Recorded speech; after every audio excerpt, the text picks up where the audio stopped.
Next is how to separate mixture of salt and ammonium chloride. So the mixture of salt and ammonium chloride can be separated by sublimation process. As we all know that ammonium chloride is a sublime substance, and and if we have mixture of ammonium chloride with some salt or other impurities, then we can separate the ammonium chloride from the mixture by using sublimation process only. So as we have discussed about sublimation process in our last chapter, that a process in which a substance directly changes its state from solid to gas and directly from gas to solid without changing into liquid state. So that type of process is called sublimation process. Apart from ammonium chloride, we have some more sublime substances like camphor, naphthalene, anthracene and iodine. So if one of these sublime substances mixed with some other impurities or other salts, so they can be separated by using the sublimation process. So if we have the mixture containing salt and ammonium chloride, where salt is a type of impurity and it is non-sublimable in nature, where we know that ammonium chloride is component of mixture which is sublimable and it is a volatile component. So we will separate ammonium chloride from salt from mixture using sublimation process only. So what we will do in sublimation process, here you can see the setup. So we have to take the mixture containing salt and ammonium chloride in a china dish, and we have to cover this mixture with the help of one inverted funnel. You can see the funnel is kept inverted and the mouth of the inverted funnel is plugged with the cotton. Okay, now we will start heating the mixture which is kept in the china dish through Bunsen burner. What happens that NH4Cl, being the sublime substance, vaporizes itself, leaving behind the salt impurities in china dish only. So we can see the vapors of ammonium chloride going upward. When the vapors goes upward, the temperature becomes low and it starts solidifying itself. So we can see the deposition of solid NH4Cl on the wall of the inverted funnel. Here what is happening, that when the temperature lowers when the vapor goes upward, then the NH4Cl, that is ammonium chloride vapors, get stuck or get deposited on the wall of the funnel. So here we can see the crystals of NH4Cl deposited here. So what we can do is we can just scratch it out and separate the ammonium chloride. So that's how we can separate ammonium chloride from the salt impurities through the sublimation process. Next is paper chromatography. So paper chromatography is a special technique to separate different colored components present in the ink mixture. As you people know that ink is the mixture of different colored components. For example, if we have blue ink, that means it is made up of different types of blue color component in it. So you can also have the mixture of blue and red ink or blue, red and green ink, like that. So how to separate these components, that is blue, red or different types of blue color, from the ink mixture? So this can be done only by the paper chromatography. So first we should know the definition of paper chromatography. So paper chromatography is a special technique to separate mixture by passing it in the solution, that is mobile phase, through a medium, that is stationary phase, in which components move at different rates and get separated. So here what happens is, it is a technique to separate ink by passing ink in a mobile phase through the stationary phase, in which we can see the different component mixed in the ink move at different rates and get separated out. So we will understand this definition when we'll see the whole process. So here we could see a mixture in the watch glass. What is that mixture? This is the mixture of red and blue ink.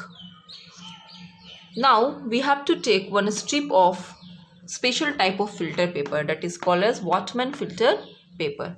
Whatman filter paper is a special type of filter paper which is specially meant for the paper chromatography. And why this chromatography is called as paper chromatography? Because we are using Whatman filter paper. That is why it is called as paper chromatography. So we have to take one strip of Whatman filter paper and we have to draw one horizontal line 1 centimeter above one end of the Whatman filter paper. And at the center of this original horizontal line, we have to draw one more vertical line towards upward and mark this center point as P. Now whatever mixture we have in the watch glass, we have to take some mixture through the fine capillary tube which is made up of glass.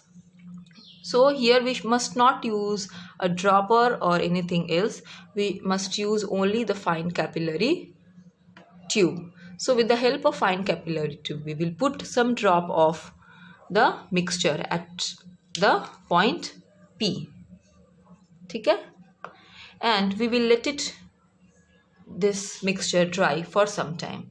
And after some time, we will again put some more drops of mixture at the same spot, that is at point P, through this fine capillary tube, and we will let it dry again.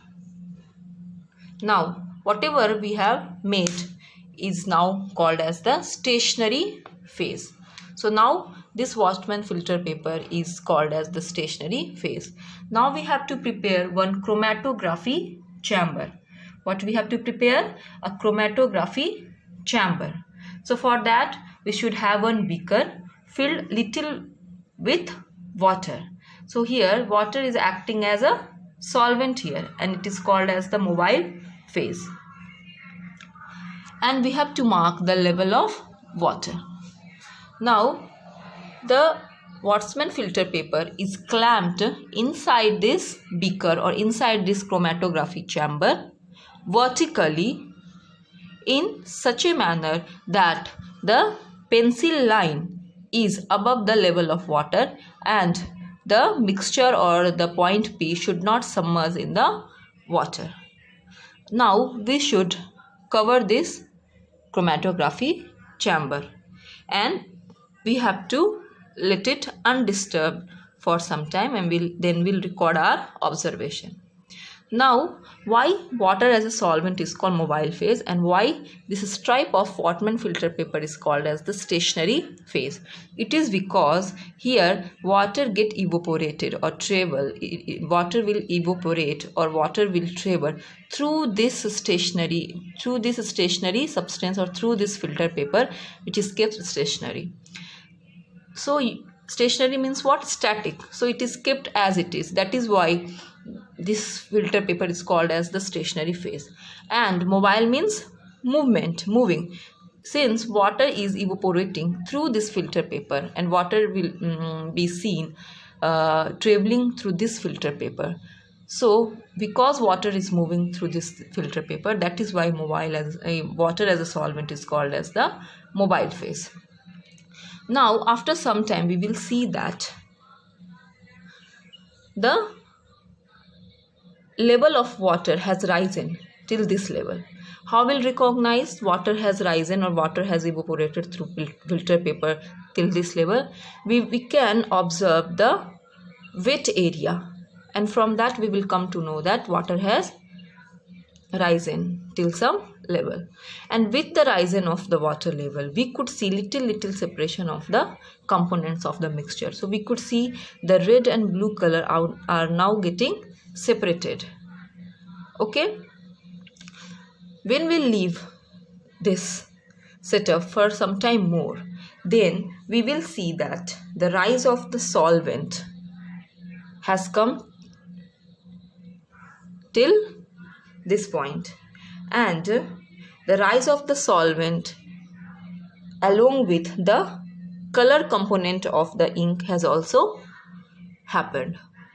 So here, after the solvent is evaporated through the filter paper and risen to certain level, you could observe two different spots, that is blue color and red color ink in the filter paper. And when you see the two distinct spots of the colored component of the mixture, we can just take it out, this filter paper, and we can mark the final level of the water risen from its original point. Now this level is called as the solvent front. So how can we define the solvent front? Solvent front is the distance traveled by the solvent or the water from its original line, that is from this line. We can also just round it up, the two spots, that is blue color spot and red color spot, and from its center we can just draw a horizontal line, and we could measure the distance traveled by blue colored spot also from its original position, that is from this spot, from this original position. Similarly, from the center of the red colored spot, we will draw one more horizontal line and we'll measure the distance, total distance traveled by the red color component from its original position. So in this way we can just separate out the two colored component mixed in the mixture. So I'll show you one video also, you will come to know more better. So just have a look. Put a drop of mixture of red and blue inks at the point P. Allow it to dry in open air. Put another drop on the same spot and dry again. See, this is capillary tube is rich with the mixture. used by the lady. Take a piece of thread and tie the filter paper to it. Suspend the filter paper vertically in the chromatographic chamber containing solvent, which is a mixture of isopropyl alcohol and distilled water. Yes, solvent is Make different. sure that the pencil remains about 1 centimeter above the solvent level. Keep the chamber undisturbed for some time. Notice the rising solvent along with the red and blue inks. After the solvent has risen, you will notice two different spots of blue and red colors on the filter paper. Take the filter paper out of the chamber and mark the distance. You that could the see the solvent two has different risen spots. on the paper with So the like pencil. that we can This is separate out. Now I have to just tell you one more thing, that here the movement of the mobile phase or the movement of water or solvent is happening through the stationary phase is due to the capillary action.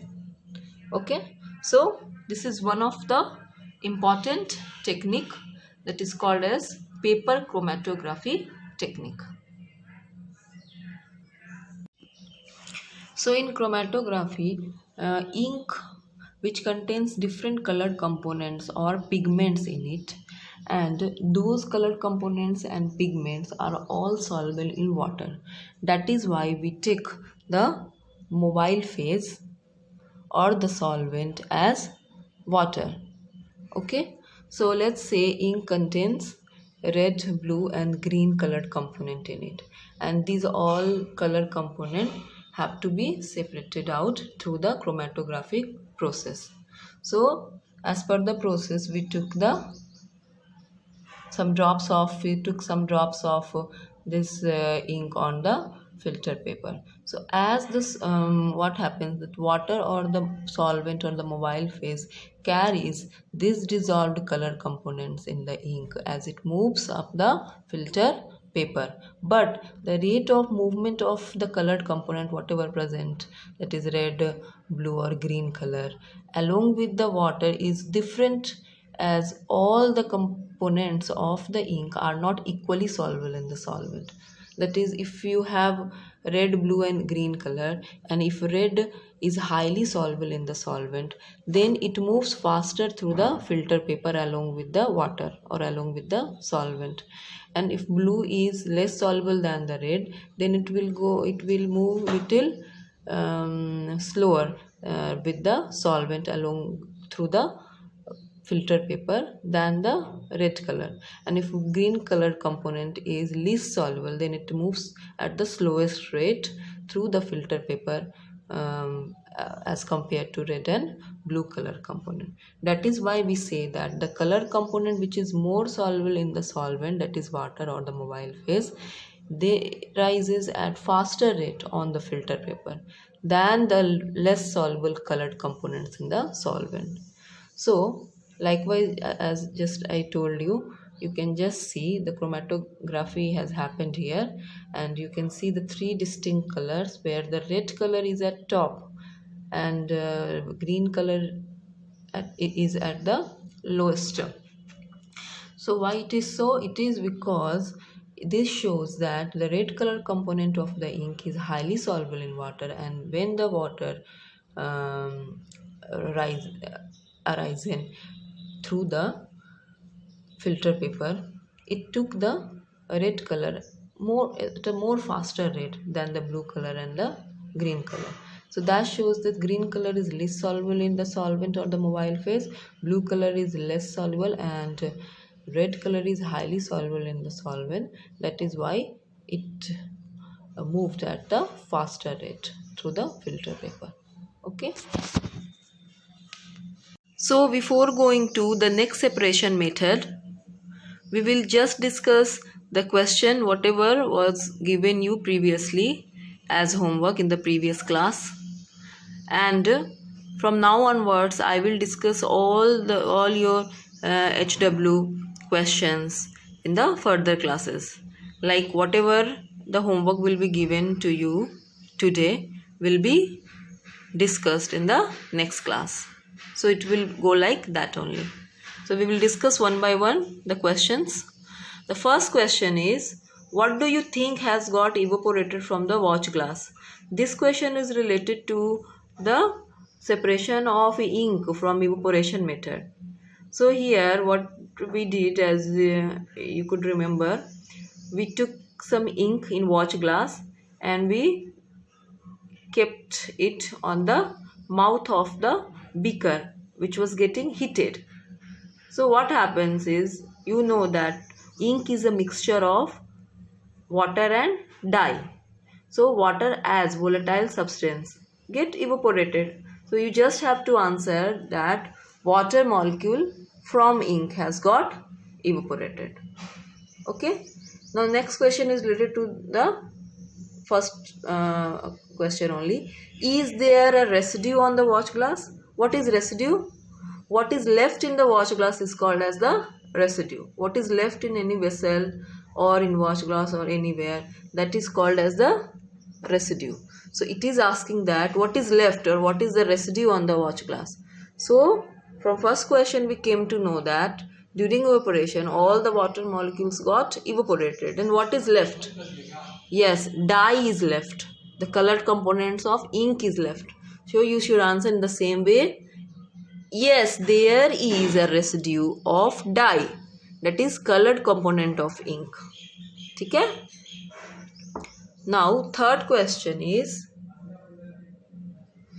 yes, what is your interpretation? Is ink a single substance or it is a mixture?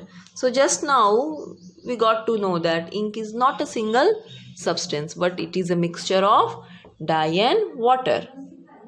Okay, which we just separated it out from evaporation method, है ना? Okay, what is the fourth question? Fourth is, what do you observe on churning or centrifuging the milk? What do we observe? On churning, where whole milk is made to spin rapidly in the centrifugating machine.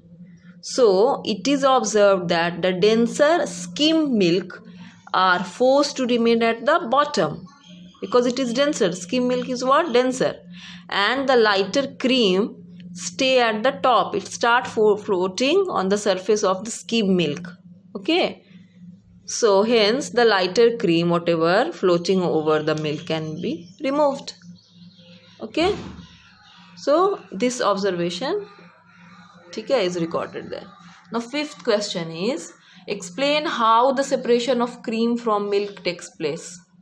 Most of you have just described the centrifugation process. No, you should describe how cream is getting separated from milk when it is when it is made to spin in the centrifugating machine. So you should write like that: full cream milk is taken in the centrifuge tube and are then centrifuged using centrifugating machine for 2 minutes. Just 2 minutes are enough. Hence the denser skim milk are forced to at the bottom and the lighter cream stay at the top when spun rapidly. Spun is what? It is a past tense of what? Spin, third form. So hence the cream floating over the skim milk can be separated. So it is almost similar to your last question only. Okay.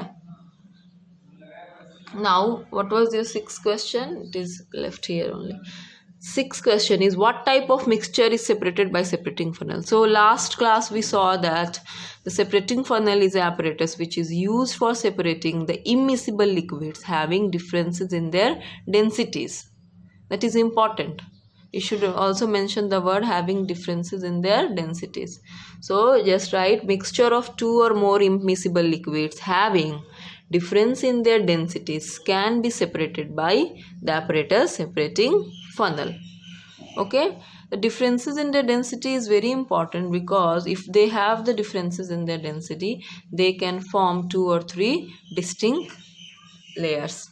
Okay, distinct boundary they will have between each other. Okay.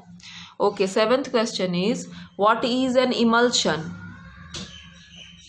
What is an emulsion? So emulsion, you should not confuse emulsion with the immiscible liquid. Most of you have written that emulsion are those substances in which the liquids are not mixed. They have been mixed. They are mixed. That is why they are colloid. Yes, they are not soluble with each other, but they are mixed. Colloid is a heterogeneous mixture. So they have been mixed, they are mixed, but they are not soluble or dissolved with each other. Okay? So you should mention the word colloid. Emulsion is a type of colloid, and then you should mention it is a liquid colloid or whether it is solid liquid colloid. So how will you write? It is a colloid containing liquid dispersed phase spread in the liquid dispersing medium. And you can just give one example also of that. Okay? Now eighth is, what is a Tyndall effect? So a Tyndall effect, it is not just the scattering of light. You have to write the full answer. It is the scattering of light as the light beam passes through the colloidal solution. Colloidal solution is very important. When the light beam passes through the colloidal solution, then scattering of light happens, and this phenomenon is called as Tyndall effect. Okay, so as per your NCERT book, one example has been given. They have taken the colloidal solution as mist. You know, mist is a colloidal solution, and it shows the Tyndall effect when light beam passes through the mist.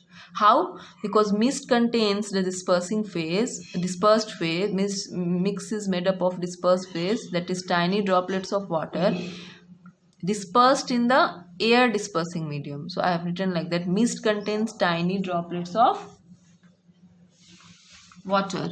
Okay? Okay. Mist contains the tiny droplets of water is the dispersed medium and dispersed phase, and air is what? The dispersing medium.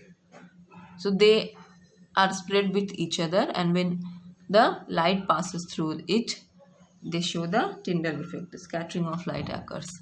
So here mist contains tiny droplets of water which acts as the particles of colloid. Which particles of colloid? Dispersed phase of the colloid, which is dispersed in the air. That is, dispersed in the air dispersing medium and show the Tyndall effect. So these are dispersed in dispersing medium of which colloid? Mist. Okay, so you should understand this. So first write the definition of the phenomenon, and then you can just give one example also. You can write other example also. There's nothing that you have to write only this. You can write any example of, okay, which shows the Tyndall effect. So like that, we just discussed all the questions. Now still, if you have any doubt, you just post the message in the group. We can discuss just there also. Okay.